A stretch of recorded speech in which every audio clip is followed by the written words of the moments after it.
Eu tenho o prazer de receber aqui no estúdio o economista Lucas Weber. Muito boa tarde, Lucas. Boa tarde, Caleb. Boa tarde, ouvinte da Rádio Menina. Falar sobre economia, falar sobre o ano de 2018, as perspectivas, né? Que será, certamente, um ano ímpar para o crédito. Por que desta afirmativa, Lucas?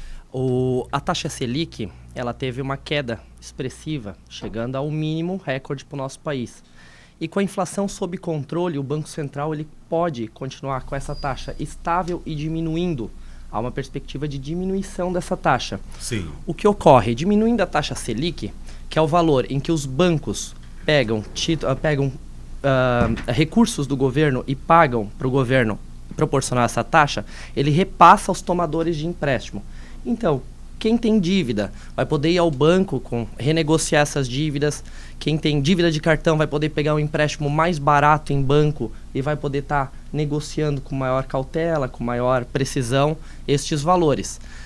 Com a queda da taxa, que com certeza deve cair mais 2, 3 vezes esse ano, vai ser muito satisfatório para que o cidadão que tem dívidas, quem quer adquirir a casa própria, quem quer adquirir o carro próprio, tenha mais facilidade e os juros muito menor para esse tipo de modalidade. Agora, adquirir o empréstimo para adquirir um bem de consumo, até onde, né? Buscar este empréstimo é benéfico para o consumidor, para o cidadão, Lucas? Muito bem colocado, né? Na economia nós temos os bens de consumo e os bens de capital.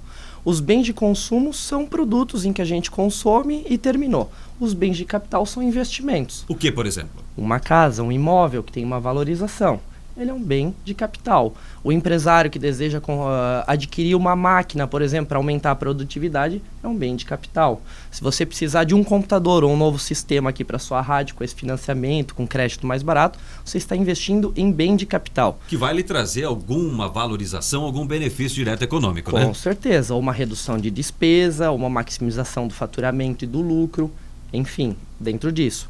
O que o cidadão brasileiro não pode fazer é tomar empréstimo para ir comprar roupa, para ir comprar bens de consumo em si. Isso acontece, né, Lucas? Muito, é o que mais acontece. Os maiores níveis de endividamento do cartão de crédito são com bens de consumo e não bens de capital. A questão da educação financeira no nosso país, até mesmo da criança nas séries iniciais, ela ainda é muito falha, né? Falta muito ainda.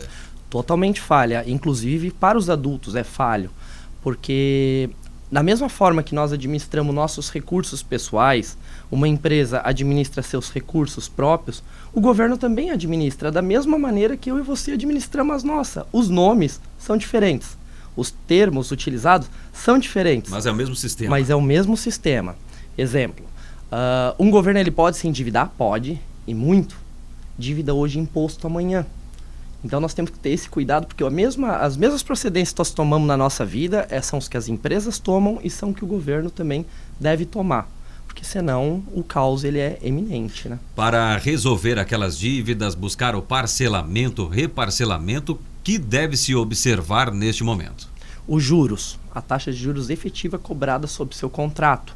É importante você ir ao banco, você pegar o contrato que você tem, verificar a taxa de juros cobrada sobre esse contrato e renegociar com uma nova taxa, uma taxa inferior. Tem que perguntar mesmo. Tem que perguntar. E se seu banco não lhe abrir essa oportunidade, procure outro. Procure outro, porque o concorrente com certeza vai lhe emprestar dinheiro para você quitar a sua conta no banco que você tem para ser correntista nesse novo banco. Há uma concorrência entre os bancos. Isso é muito importante, muito importante. Quanto mais bancos, mais marcas diferentes nós tiver de bancos na nossa economia, melhor. A exemplo disso, Nubank veio com uma proposta sem cobrança de taxa. Os bancos nacionais começaram a ficar muito preocupados. Como as cooperativas também, né? Também começaram a ficar muito preocupados porque os clientes estavam indo para as cooperativas e para o Nubank. O que os bancos fazem? Para não perder clientes, eles também começam a cortar taxas, começam a cortar juros, começam a cortar uma infinidade de cobranças que antes nos faziam e que agora a concorrência apertando e para nos manter cliente deles, eles são obrigados a diminuir.